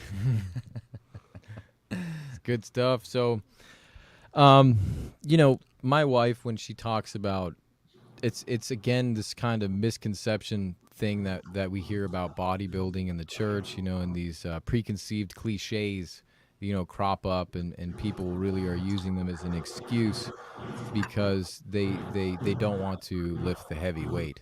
But it is interesting because even those bodies that my wife would consider bulky, the amount of work that those women are putting in is insane. Like It's not something they're born with. I mean, when you see a woman who has curves or is, sort of curvy in a feminine way, they're just naturally sort of, and women have that as a sort of gift from God. They don't really have to. Genetics. Yeah, their genetics make them attractive, but just because they're curvy doesn't necessarily mean, they're very strong. Whereas a man, he really has to work to put on weight, in the gym. I remember when I was 24, 26, when I was 26 or 27, we got into the gym, and like Joe said, it was a very slow process. There was no overnight gains or anything. I mean, the what do they call them? The newbie gains. Those are the best. That's the best you're ever gonna. Those are the most gains you'll ever have in your life. Yeah, one thing I point out. Yeah. One thing I point out to people too is like it's not a sport, because a lot of people are like, bodybuilding is not a sport. I'm like, okay, well, whether it's football, soccer, baseball, all those sports, they actually use a lot of hypertrophy in their training. Mm-hmm. I'm like, they actually do a lot of bodybuilding. Yeah, their foundation is built on hypertrophy training. Yeah, a lot of it is. Yeah. So I have a question for you. Absolutely. I have a question. This goes back, I guess, to the demolition phase, but this is going to help us younger guys encounter people. I know you've had so much experience getting people through the demolition phase. How do you deal with the emotional skirmishes people will present as you're trying to get them real with themselves? Well, I think that people. My dog's jumping up on me. I'm sorry about that. Hey, buddy. What kind of dog you got? That's a golden doodle miniature. I got a poodle and a Shih Tzu. I mean, we got plenty of dogs. I love it. Yeah. So the question is, how do I deal with the emotional skirmish of someone dealing with their past? Mm-hmm. Maybe making excuses. Well, I think that's a hard question to answer, but I think because the it's so organic in the way that this comes about, and it's really conversation that kind of comes out naturally. But I think people, once they know that they are accountable and responsible for the way they feel, the way they look, the way they think, that they have control over it for the most part. When you expose it and then ask them how they feel that they deal with it. So you have this area of your life that forces you to gain weight. Why does that area of your life force you to gain weight? I mean, why do you make the choices that you make? And once they tell me that, well, I have many men that'll literally, this is a common thing that I'll find is many men have a issue with like pornography. Mm-hmm. And this is something where men really, really struggle. And that has a huge impact in their biology and their physiology and their desire to work out and train. And so one of the things that I found that how I know this is when they're doing their journaling and I'm looking at their lifestyle through their nutrition and their workouts. Many times I'll see their day starts really late, like their first meal started, and then I'll find out, hey, how come you didn't get your breakfast at your normal time at 7:30 on Sunday morning? And what I began to start to discover was they were staying up later and staying up later and staying up later. And to be honest with you, as through the probing of this, come to find out that, you know what, their wives went to bed, they stayed up late, they're watching TV, right. And I slept in. And then I simply say, why did you sleep in? Why are you not keeping your schedule? What time did you go to bed last night and why? It eventually holding them accountable, it leads into the discussion that exposes it. Mm-hmm. And I know that's not a sexy answer, but it's really No, it's a proper answer because, you know, you have to categorize people. I would say, you know, they say not to judge a book by its cover, but to a certain extent, if you're going to counsel or disciple or, you know, coach, you have to judge a person by its cover. So if somebody comes in and they're like, you sort of say, how obese are they? Okay, they're very obese. Well, then this person probably has like severe trauma going back to childhood if they're like severely obese. Then you see somebody who's just overweight. Maybe you assume that this person has just an issue with maybe a depressed issue. Maybe something happened last year. Maybe they got fired from their job. You know, like a sort of bump in the road issue. You know, and then you see like the guy who's like, well, he's kind of despondent. He's not happy. He's in a married relationship. He has kids. You know, I actually watched a few of these Catholic priests talk about taking seriously pornography in the church and how important it is to sort of categorize the guys as they see their problems. Like, what are these problems that are common in between the guys who struggle with pornography? Like, they're staying up late past their bedtime. They're seeking out these moments to indulge. They're also not as available to their wives, to their kids. Like, there are calling cards to these traumas where you can sort of identify these emotional skirmishes depending on the person that's sitting in front of you. I mean, there's sort of a playbook that you do have where you can look in it because, as we've been talking about, the health issues, we know where they come from. There's a giant agenda afoot, you know, a money-making agenda. They want people sick. They want people addicted to food. So we know that that's there, and we know that that gives a manifestation in the person so that we can judge and then go on try and help them. You know, so I don't think it's these answers are ugly, and I get that. But that's why we have to talk about them, because the church does not like ugly, unfortunately, even though that's our whole business is remedying ugly. And absolutely, ugly, you know, so. absolutely. You said that perfectly. I mean, you just wrap that up like that. That's exactly our purpose. And you know, as a trainer, I wouldn't ask those questions, but as a believer, I feel like, you know what, it's my job. It's really my job to share the gospel, and you know, I want to share, you know, what God's done in my life. And I'm not always the best at doing that. I'm not always a great living example of it, but I own it. And I think that with a lot of men, I mean, I've just been through so much in my life, and bad stuff that I've seen. I've been abused. I've been sexually abused. I've been through a lot of different things in my life. I've overcome a lot of things.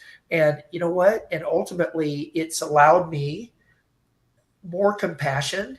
But I want to get to the bottom line of, I'm qualified to help you get healthy, to get you well.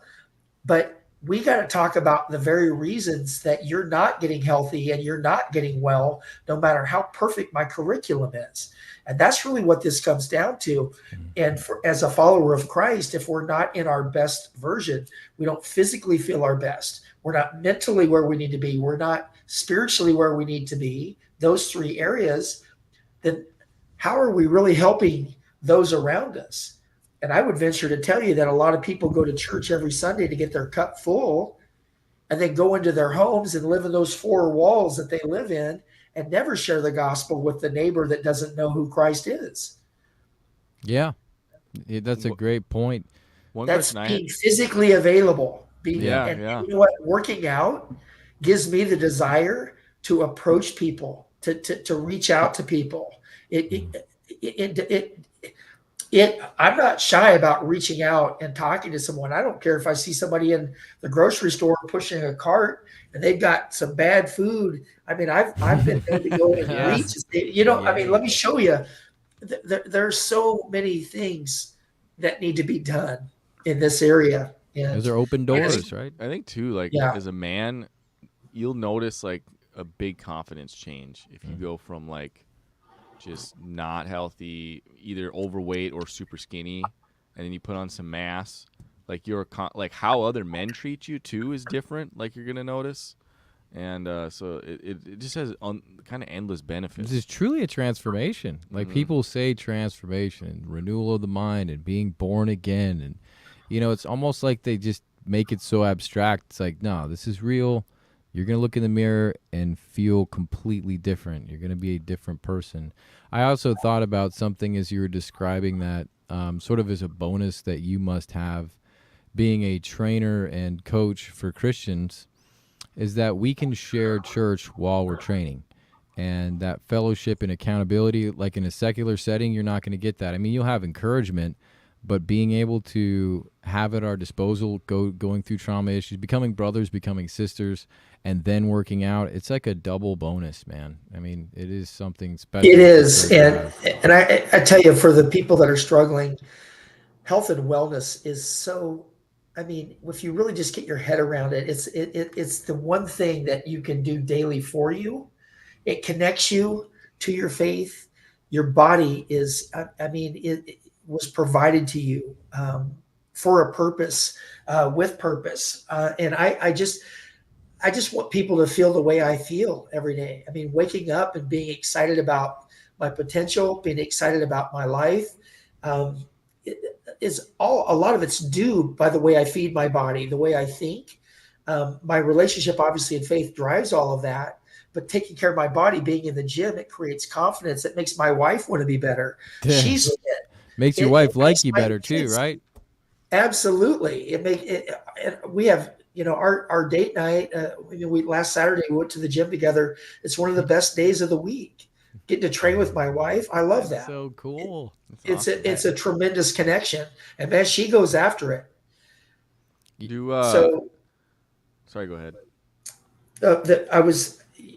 You got me thinking there. I lost my train of thought, but I really want people to get excited about their potential, and it begins in their body. I want men to lead their families. I want them to talk to their children. I want them to have that desire again to lead their family physically. I mean, we need to be getting out and working out. Why are we sitting around watching Netflix? Get out and work out with your kids. Get out and sweat. Go make a good meal together. Healthy stuff. We need to start swimming against the current as believers, and we're not. We're not.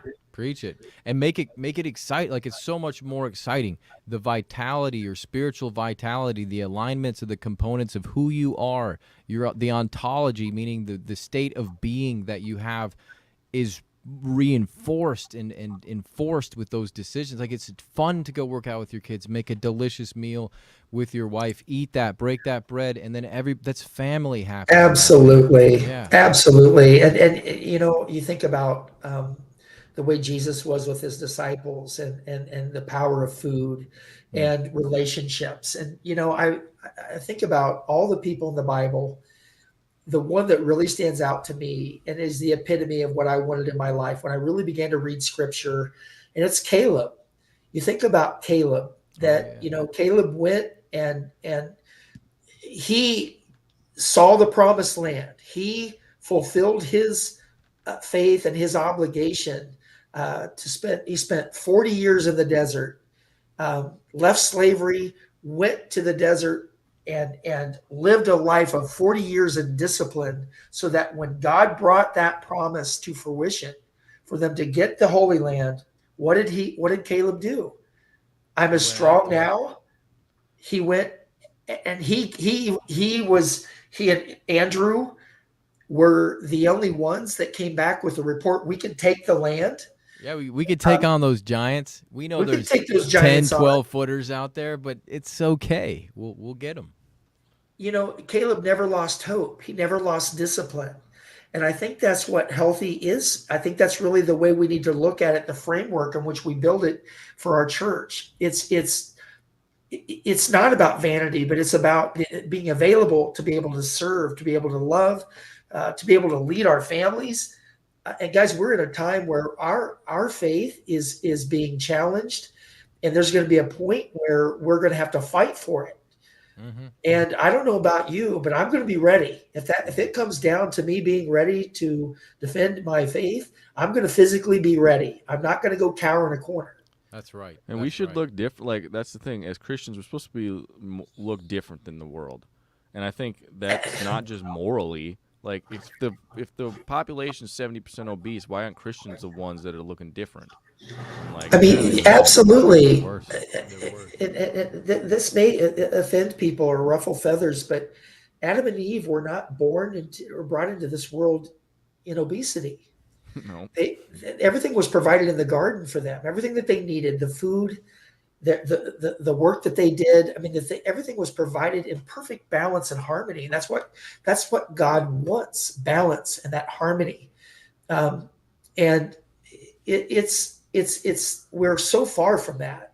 Yeah. I mean, I I speak to Christians each and every day, and it's hard to see them struggle in their bodies when their heart is in alignment. Their heart is in alignment, but their body is distracted, and it's all based on their food and the things that they're doing.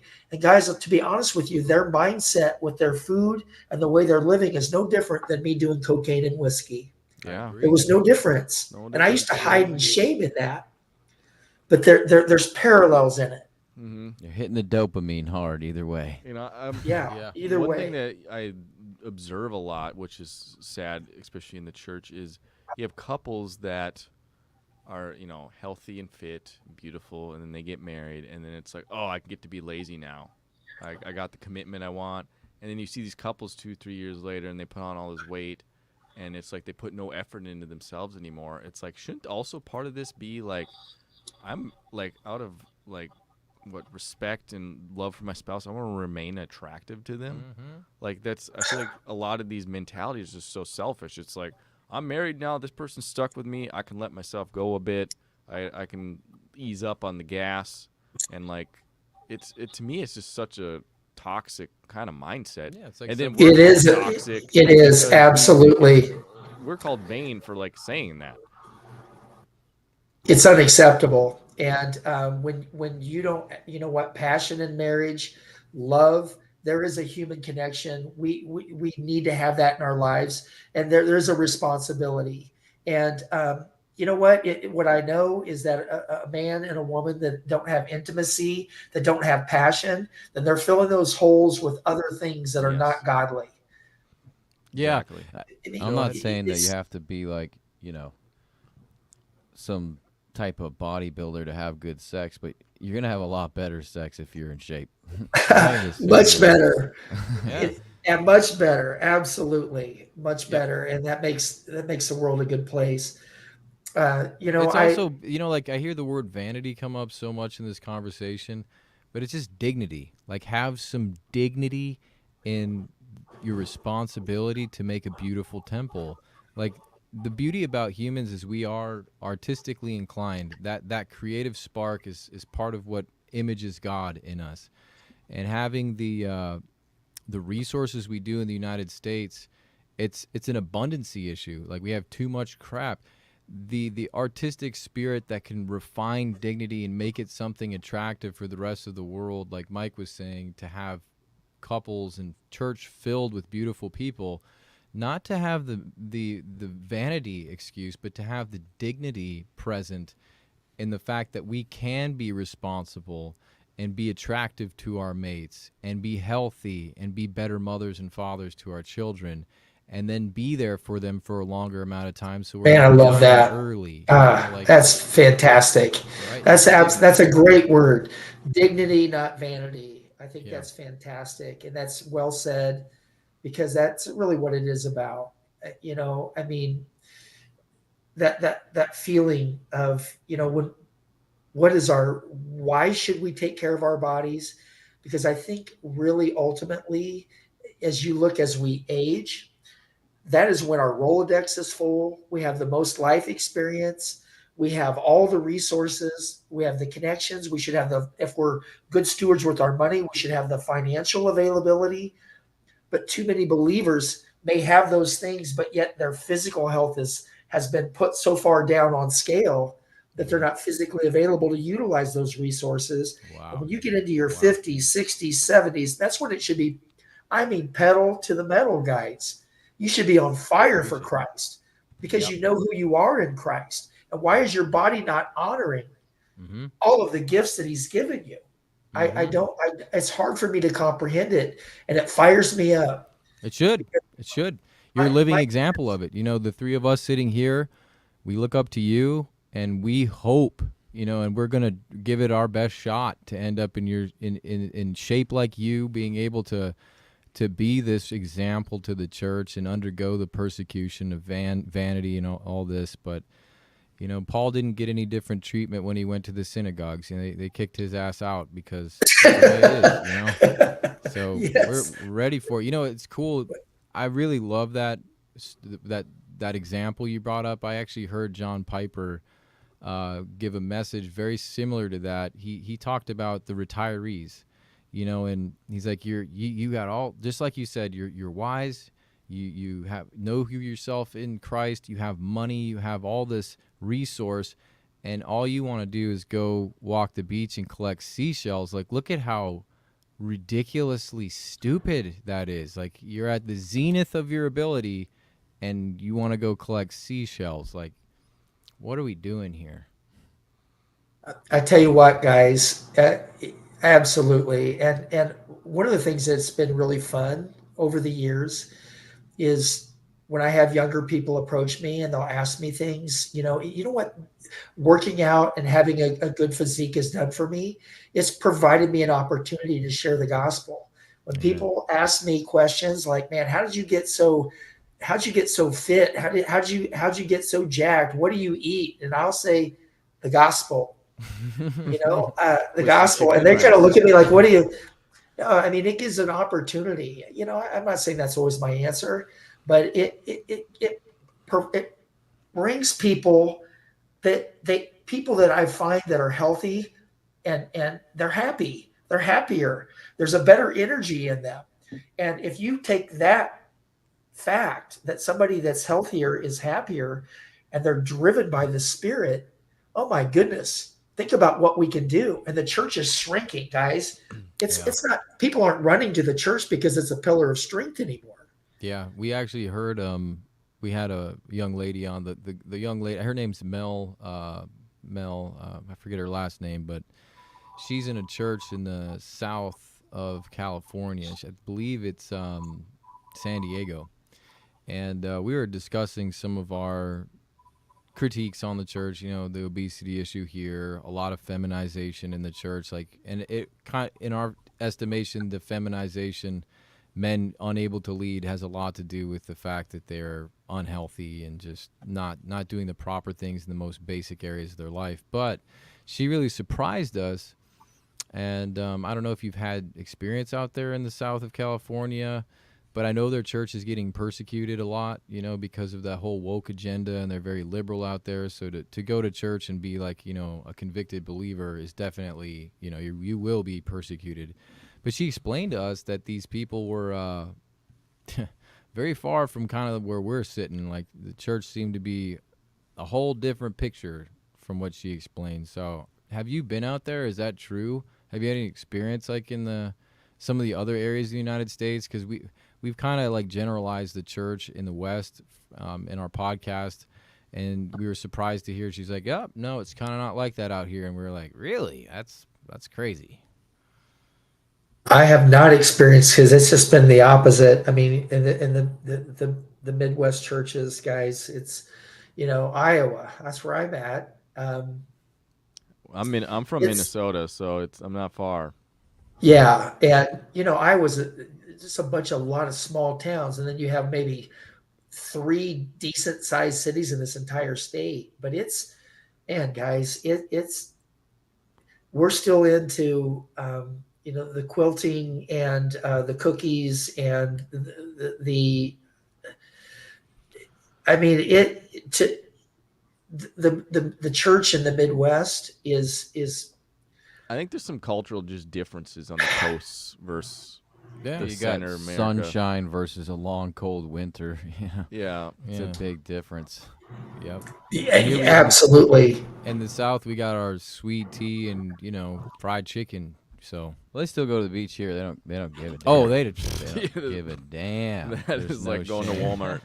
They go. The whales are out. No offense, but Yeah, way yeah, too yeah. It's again, it's normalized, and it's something that I would love to see the church take a active role in body stewardship and really make this a pressing need in the church. And um, man, there's such a huge need for it, and there's even a larger demand.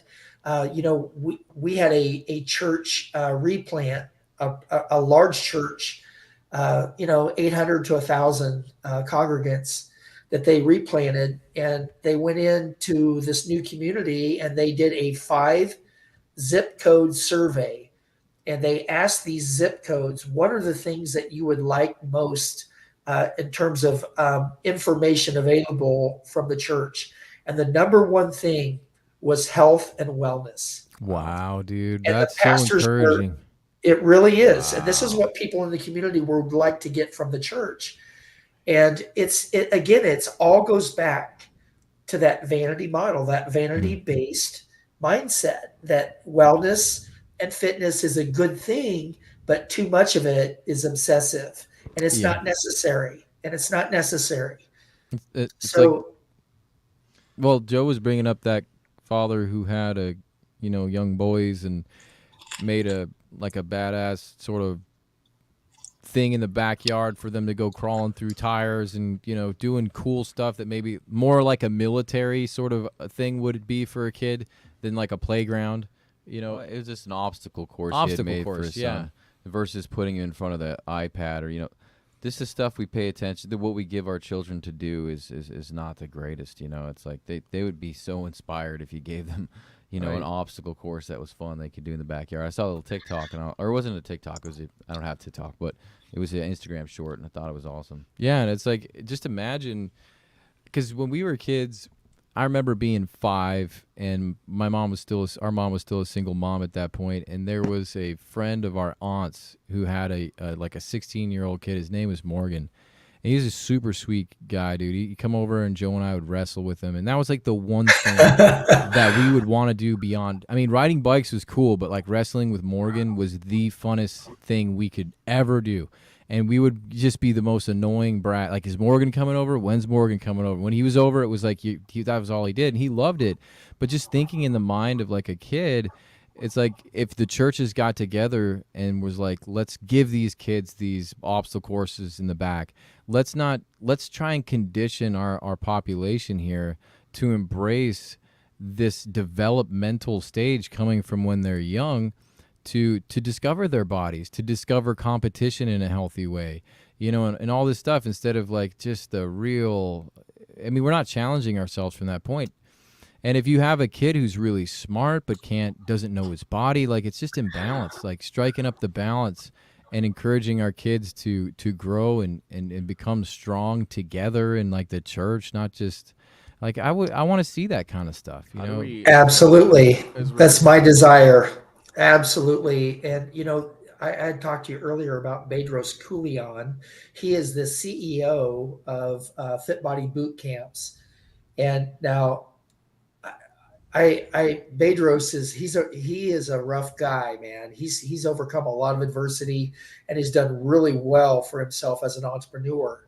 But he has a really cool concept called the program. And one of the things that he does that I think is unbelievable is that what he recognizes that in the United States, our culture, when a boy turns 18 and becomes a man, there is no customs. There's no celebrations. There's No no rite of shift. passage. Yep. There's no rite of passage. Yep. And it's like he becomes a man, and there's no clarity in it. And so what Bedros did was he created this program that he took fathers and sons, and he put them in these 3-day boot camps, and he just maxed them out. I mean, physically and mentally. And I mean, he did ice baths, he did swims, he did running events, and he literally put these boys through turmoil and then bonded them with their fathers. And it all was around a physical component. Yep. And I think about the church, Yep. like we're not helping boys understand their bodies or girls understand their bodies. No. Again, it boils down to those conversations that they view it as a taboo subject instead of a necessary one. You know, I brought this up last time we were in Las Vegas, and there's a huge need in a massive vacuum for young men seeking a rite of passage, and then you see them going over to these extreme hyper masculine forces like Andrew Tate, you know, or like these types of guys because they still want a dad. You know, they still want someone to embody this masculinity that they haven't achieved for themselves because their dad obviously isn't doing it. So I think the rite of passage thing is awesome and that this guy is actually doing it because it's a massive vacuum. And men need to be validated by a near-death experience when they're young in order to be a man. Otherwise, they're still going to feel like a boy. And that's essential, right? Is they the gotta meet near-death their weakness right between the eyes and see just how weak they are. Yeah. And see just how far that is for them to be a man. So they can, you know, rise to that challenge. Otherwise, they're going to be endless boys. You know, you got the lost boys, the Peter Pan syndrome going on endlessly. You know, I tell you what, that is huge. And I did a 3-day event near death last summer, and we were trained by Navy SEALs. There were Navy SEALs at this event, and you want to talk about these guys dial you into the power of your mindset and how to break through pain thresholds. And so we were taught how, you know, when the body starts breaking down, that's only 25% of your energy. Your mind carries the 75 percentile, and they teach you how to tap into that kind of energy. And the thing that was kind of ironic about that, they were never in your face screaming and hollering at you like a boot camp, but they were pushing you through, saying whether you make a right decision or wrong decision, it's the decision you made, and to execute it regardless. And you don't leave your brother behind. But my point with that is this all came to a crescendo with this mental breakdown, and how you could really overpower your physical body mentally, and how to do that. And then at the end of it, they asked us to go out into the woods, and they gave us a 3-hour period of time to go write our own what it just left my mind, our own sort of like mission statement, or what do you call it when you die and they read your epitaph. Yes, your epitaph. That's the word. No, eulogy. And Eulogy? the eulogy, you had to go. Eulogy is what they say. The epitaph's on your stone. Oh. The epitaph is on your stone, but you had to write your own eulogy as though the person that you love the most is talking about the man you are. And I tell you what, guys, they broke us down physically, broke us down emotionally, and then they ended it with that you're going to go and you're going to spend time and you're going to discover who you are and what you stand for. And I tell you, that was a powerful exercise for me. Yeah. You know, when you look at the rite of passages that the Indians had, and, you know, any of these tribes, indigenous people of whatever continent, take your pick, the men of the tribe, their fathers, they went through it with them, because naturally when you're young, man, the first person that you're going to want to overcome to prove that you have the capacity to be valid in the world is your father. It's just, it's a Freudian concept, but it makes perfect sense because they're most near to you. They would lead them almost to it, like the Polynesians. Most of the tribes, they would lead them to it, through it, beginning. Right. You would have to do that by yourself. Same with like the Spartans and the Aguge. The fathers would lead them, but then they would have to go do it themselves. It's a singular experience. You have to do it by yourself. But they're present in the beginning, right? Yeah, they lead them to it, tell them what to expect, you know, but they have to do it themselves. Right, and there's no one there to help you out. When you meet that near-death experience, it can only be you meeting them. The near-death, and that's what's so interesting about hearing Joe talk about the eulogy, because the near-death element is where you can discover you can, in fact, have mind over body. Like, this is true, and that's going to help the kid overcome pornography or overcome video game addiction. Like, that rite of passage is his sort of, that's his weapon. And what's interesting is you had brothers, too, with you, and a lot of the rites of passage I was studying, and Joseph Campbell, he wrote a book called The Hero of a Thousand Faces, and it's all about archetypes, and he goes deep into rites of passage for young men, and a lot of them would go out in groups too, boys together, and they would have to rely on each other. But many times they would go in a group, and then the single one would kind of come back, and they'd have to see him go through like the rite of passage, which could be brutal. Like the Polynesians did brutal stuff, and then they would have to see him come back, and then they'd have to go do exactly what he did. So they'd have to like raise the bar and see him go through torture pretty much. And it was almost like the last guy had it worse. Yeah, Absolutely. That's too much knowledge. And we see that same thing play out when Jesus sent his disciples out by themselves. You know, Yes. when he chose the 70, and he's like, you know, go, you're going to go do this by yourselves. And then, you know, they send it about 2 by 2, and then they come back after that rite of passage. Like it's a way God made it. We may not call it the rite of passage in the Bible, but it's an essential development tool that we're neglecting in the church. Instead, we're feeding our kids, you know, cookies and donuts, and just, it's horrifying. You know, you guys, you think about all of that, and you know, as I'm sitting here thinking and listening, and but I'm learning a lot. This is great, and you know, you think about Christ, just Christ's time on earth. If you really, really want to think about strength, you want to talk about brutal strength. You know, I think people really, non-believers and believers, we just get so caught up in the fluff of religion, the prayer that we say, and we really don't look at the totality of what Jesus did. Amen. And I mean, you think about what the life he endured as a man. I mean, the miles and miles and miles that he walked in sacrifice, and the physicality of that life, and then to know what his death was going to be. But if you think about his death, I mean, he was beaten beyond recognition. He was, I mean, the guy was crucified, and not only was he beaten beyond being recognized, but then nailed on a cross. And the way that they did that, you know, in a way that he would basically suffocate. He lived 3 hours that he lived physically overcoming that kind of pain, when most men would die during the beating. Yeah, that's right. But yet he had to live so that his words were, "It is finished." And I think about his cross after he was brutally, excruciatingly beaten. Like, I forget how long it was, but it was a long distance. Jesus was the epitome of strength and what a man should be.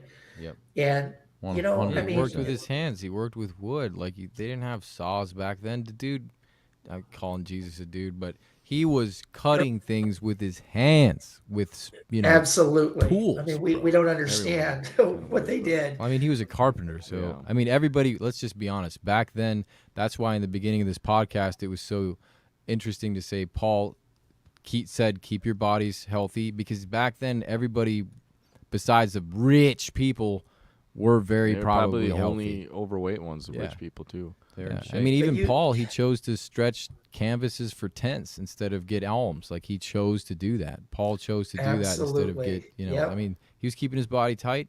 Yeah. We got a question, another one from Kate J. She's saying, I think this question kind of like, we're at like the 2-hour mark, so we can kind of wrap it up with this, I think, topic, which is basically like, how do we solve this problem with the church? Because I was thinking too, like, how do you motivate young men who have zero interest in this topic? Let's read it. Let's read Kate it. J. And so this is kind of part of what I was reading her comment earlier, and I thought this was a perfect ending for this. What perhaps is a good Bible verse or story one could share in the church that might help break the mindset that fitness is simply a sign of vanity? Maybe Samson? Well, I think first off, I think understanding the cultural context, like, people were not, I think we pretty much know for a fact, people were not obese at that time. And if they were, it was probably the rich aristocrat type people that were. And so they were in a culture where it didn't even exist really. very, very, very unlikely for obesity. I mean, we can trace it here in the United States when the government got involved in what they felt the food pyramid should be. That's where obesity came from. like 1940 and up. And So I think also to just go on the vanity part, there's plenty of verses talking about the beauty of someone, the beauty of women. That there's a like Rachel was more beautiful than Leah, right? The songs of Like, Solomon. all the yeah, time. there's like like we're supposed to just, I think, strive after beauty. I think there's no Yeah. reason to be like put away. Like I want to be less beautiful, and I think that's what the kind of the cope argument of these people is like. These people don't want to put the effort in. If you asked them, do you want the version of you right now or the version of you 40 pounds less? Like they're all going to obviously say that. So is that vanity then? I don't think so. I think they No. focus too much on the spirituality in the church. They're just like, it's the spirit. They focus on and they forget that we are manifest in a physical being, and that's a big part. Like you kept saying, that's our agency that makes you ready to handle things. Otherwise, all the angels would just do everything, but obviously they don't because they're not here in a physical form. So then also Christ relates us to being a temple. All the temples were the most beautiful places. They worshiped God. They shone a light. It's like, this is a holy place, so it should look that way. Yeah. So Stand I out mean, from the rest of Katie, the building. Jada, to answer your question, it's like, if we are temples and we are here in a physical form, manifest, then we're here to carry out physical work, and we should look beautiful as we possibly can, because we are a temple. We're not just a building. We are a temple, and historically those were the most beautiful places. That's where God lives. That's where holiness lives. So Yeah, it's in the Garden of Eden. It's in the new heaven. I mean, beauty and balance. It all has to do with utility. We bring this up a lot, like a Ferrari. When Joe and I were kids, we thought of course, Lamborghinis, Ferraris, they look cool. And our dad kind of told us, he's like, well, they're actually made to be aerodynamic. That's why they look like fighter jets, because there's utility and purpose built into this machine that inadvertently make it look beautiful. And that's the same story for us.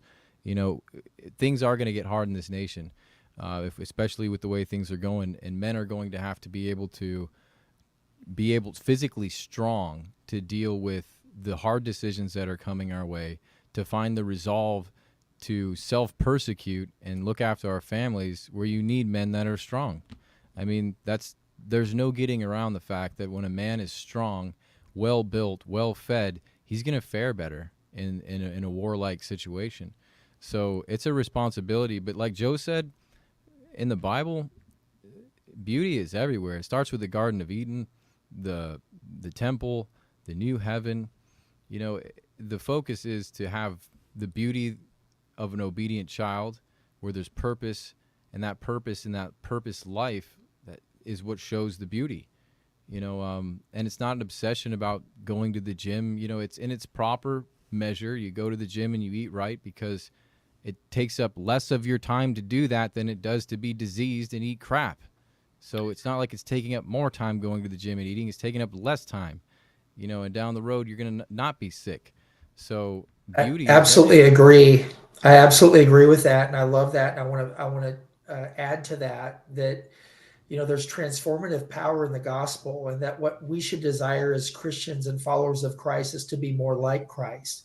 And what I know that the gospel has done in my life is that, although it hasn't made me perfect, but it's made me aware of my shortcomings, and it's transformed me, the way I handle my money, the way I am with my wife, the way I am with my language. So why wouldn't that be true in our bodies? So if, as we're a believer, and as we know that there's transformation in the gospel, and that we become more Christ-like, then our bodies should be a part of that as well. We should have the desire, that I know that Christ lives in this body. He's in me. The Spirit is in me. Then why would I not provide the best form and resource of me that I can? I think it's just a common sense approach that we should desire better in all areas of our life, and that does include our physical self. And we're attracted to what we're attracted to, not just arbitrarily. It's because it's either signs of fertility, like women are attracted to more masculine men. Like women are able to like literally sense like testosterone levels subconsciously, like of men. Like they've done studies on that with like T-shirts and men wearing the T-shirts. Like And think of how attractive the church would be if we had a bunch of people that were doing that. I know. So there's like there's reasons that these subconscious attractions exist too, and it's like why would you go against them just because I guess that you can say you're not vain. Mm-hmm.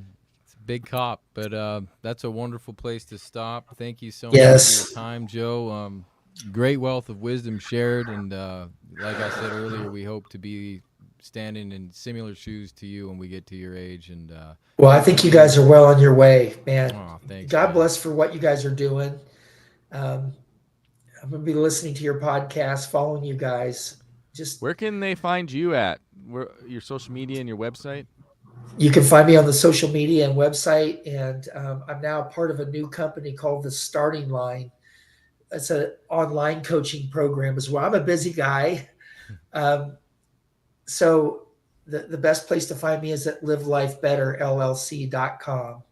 Perfect. Wonderful. Well, You God guys bless got you, it. brother, and your family and those little pups. We're gonna go eat dinner. We haven't eaten dinner yet, so Well, go do that. I know I've got some stuff waiting myself. I can't wait to dig into. What do you got? yeah. I got grilled chicken, of course, grilled chicken, and Nice. a little bit of absolutely tons of chicken and a little bit of a vegetable blend. So no carbohydrates. Pretty boring. Just veggies and chicken. I've got some little new potatoes in my vegetable blend. Oh, okay. Those are good. I have those. I have a little starch tonight. I don't like starch. Joe and I, we stay starchless or carbless, you might say. You do veggies and close fruit. to it. What? You vegetables and fruit. Yeah, we'll have like a small bit of oats in the morning with some fruit, but Yes. we try to. The insulin spikes are brutal. I just want to take a Yeah. nap, Yes. yeah. You guys are Anyway. dialed in. You're dialed in. You got it. That's stuff I do as well.